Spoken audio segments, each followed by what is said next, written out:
What's up, guys? Spin Firearms here, and today we're going to be talking about my most reliable firearm brands. Not individual firearms, but brands themselves. And this is based off a couple things. One, it's going to be based a little bit off round count, how many rounds I've put through the firearms. Two, it's going to be right out of the box. Did it need a break-in period? How did it perform? And so on. So that'll be number two. Three is also going to be defensive rounds that it takes. Basically, I've shot so many different defensive rounds over the last couple of years alone. So it's going to be based on, does it run those? Because these are mostly carry firearms. Therefore, it needs to run defensive ammo, especially with the high quality primers, with the high quality material that these hollow points are made with. They need to run, right? So that's going to be my main thing. Also, when the firearm takes an absolute beating, right? When you actually carry it every day, it gets exposed to moisture, dirt, debris, stuff like that. How reliable is it, right? So before cleaning it, or running thousands of rounds through it without cleaning it, how does it perform? But before we get started, hit the like button. Tell me what you carried today and what kind of holster, what kind of ammo you carried. Love to see that stuff in the comments. Love to interact with you guys. Also, it helps me get into the algorithms, and that helps the channel. But first off, we're going to start off with something that's going to be pretty obvious. Most people are just going to call me a Glock fanboy, but it is what it is, right? I can't debate if my Glocks have been reliable. Now, I have over 30 Glocks, okay?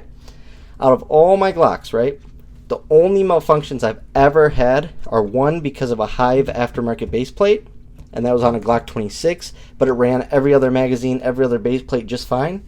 And also on my Glock 45, right out of the box, it did have a malfunction like in the second or third magazine. But it was mainly simply because of the ammo that I was running out of it, so I do not blame the firearm because it's been 100% reliable since. So if you do the math, I have about 30 Glocks. I have over 12 Glock 26s, right? I think it's 13 is my total. And this is one of my main carries. But out of all my Glock 26s, I have tens of thousands of rounds ran, not a single issue. My Glock 43X right here is on its second barrel.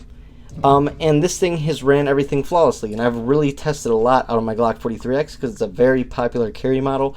On top of that, people want to know, are PSA dagger and shield arms mags reliable? And for me, it's ran them. And another thing I'll say about my Glocks is, yes, you're going to say, oh, you buy a Glock and then add all this stuff to it or make builds. Yes, I love making builds. I love making a firearm my own. I love creating something. So something like this was originally a Glock 48, but then I made this. But my point is, aftermarket parts, you look on this Glock right here, aftermarket slide, aftermarket base plate. You look at this right here, almost everything's aftermarket except for the internals. Apex trigger, BCA barrel, lift free armory slide, mill spin base plate, and it's ran 100% flawlessly. And this exact firearm right here, I did swap out the barrel, but had over 10,000 rounds through it. This is the firearm right here I ran 2,000 rounds through without cleaning. It was dirty as can be. Not a single issue. So my Glocks have been awesome, even with aftermarket parts. Now, Glock internals, but aftermarket stuff like Wheaton Arms triggers, Apex triggers, and stuff that I just listed, they've been flawless. And for Glocks or for a firearm company to run flawlessly when you add all these aftermarket parts, that is a big, big deal. And my Glocks have ran flawlessly. Even weird firearms like my Glock 39 chambered in 45 GAP. Now, I don't have the most rounds through this. I only have like 400 rounds, and then I have like 2 boxes of Buffalo Bore hollow points I've ran through it. But it runs it, and it's 45 GAP, Glock Auto Pistol, a round developed by Glock, CCI, and Spear, but it runs everything. That is my point. I have 40s, I have 45s, I have 10 millimeters, I have 380s, I have 45 GAP. I literally have all these different calibers of Glock, 357 SIG, and they all run great. So we're going to move on to the next brand here. Next brand is going to be Springfield Armory. Like I always talk about, my Hellcat eats everything.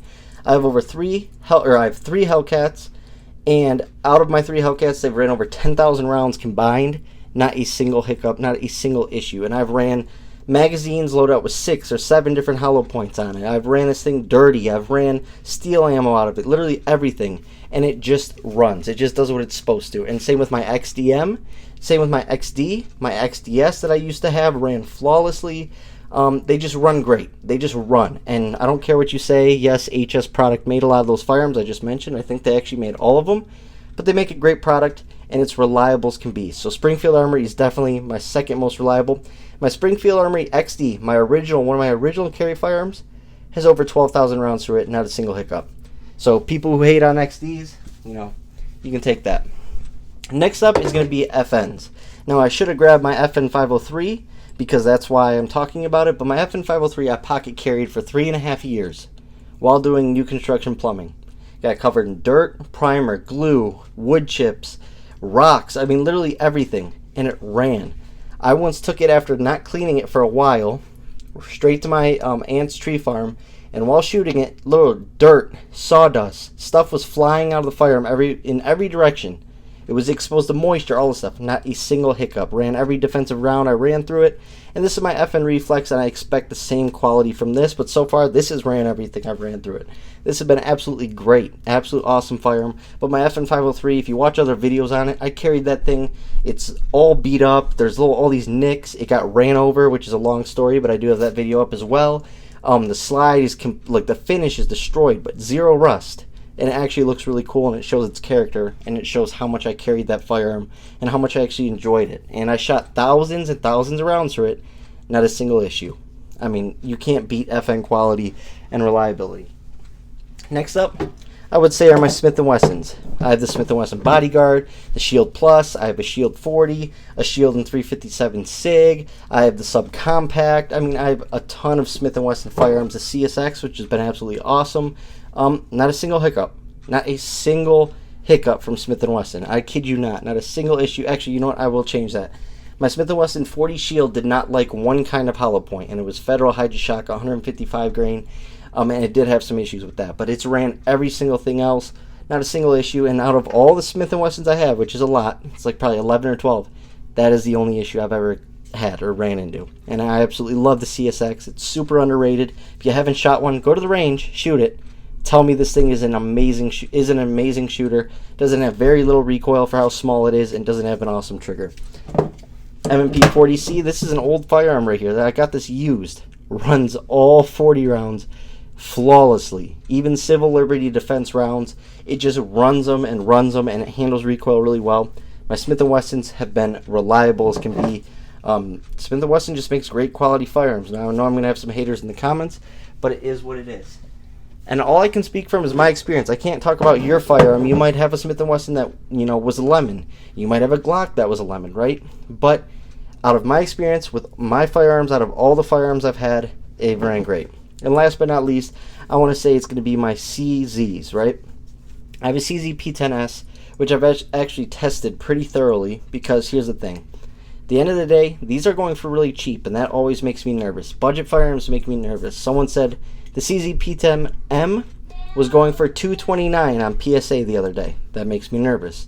The CZ P10S, $350. That makes me a little nervous. So I've been very curious about how well they run different rounds and all that, and how do you make such a low price firearm such high quality and reliable without cutting corners and all this stuff like that. It's been on my mind. How can you make this awesome firearm so cheap and it still be reliable? But they have been. I've literally ran tons of different hollow points out of this, even a hollow point that a couple of my other firearms couldn't handle, the Novex rounds, and it runs it. And the trigger is really broken in on this. After 500 rounds, this trigger has become an amazing defensive trigger. This is a super underrated single stack. This is my own grip job. That's why it doesn't look that great. But it is what it is. It feels really good in the hand. But yeah, this is a single stack, but it runs everything, and it's reliable. And that's what we asked for out of our carry firearms. Now here's a question for you to put in the comments. What are your most reliable firearms? If your most reliable firearm is a SIG or a Taurus or whatever the case may be, drop in the comments. I want to know this sort of stuff. I like hearing about it. But those are my top 5 most reliable firearm brands that I trust because they've done me well. That's all I can say. They've done me well, and they make me feel comfortable. A big thing on the scale is, how do I feel while carrying this firearm? For instance, if I leave the house and I'm going downtown to maybe a not so nice area, or an area that's populated, or an area with some more crime because I have to do it for some function or whatever the case may be, how do I feel with that firearm that I'm carrying? Do I trust my family's life with it? And that is a big thing. And with all these firearm brands that I just showed you, I do. So those are my top firearm brands. Like I said, put it in the comment. Tell me if you like this video. Tell me what other content you want to see. I'm always looking for comments down below. I'm always trying to interact. Now, I don't do the best at getting to every comment because it's a lot, but at the same time, I do respond, and I love having these conversations. So thanks for watching as always, guys. I really appreciate it. And hit that subscribe button. Thanks for watching.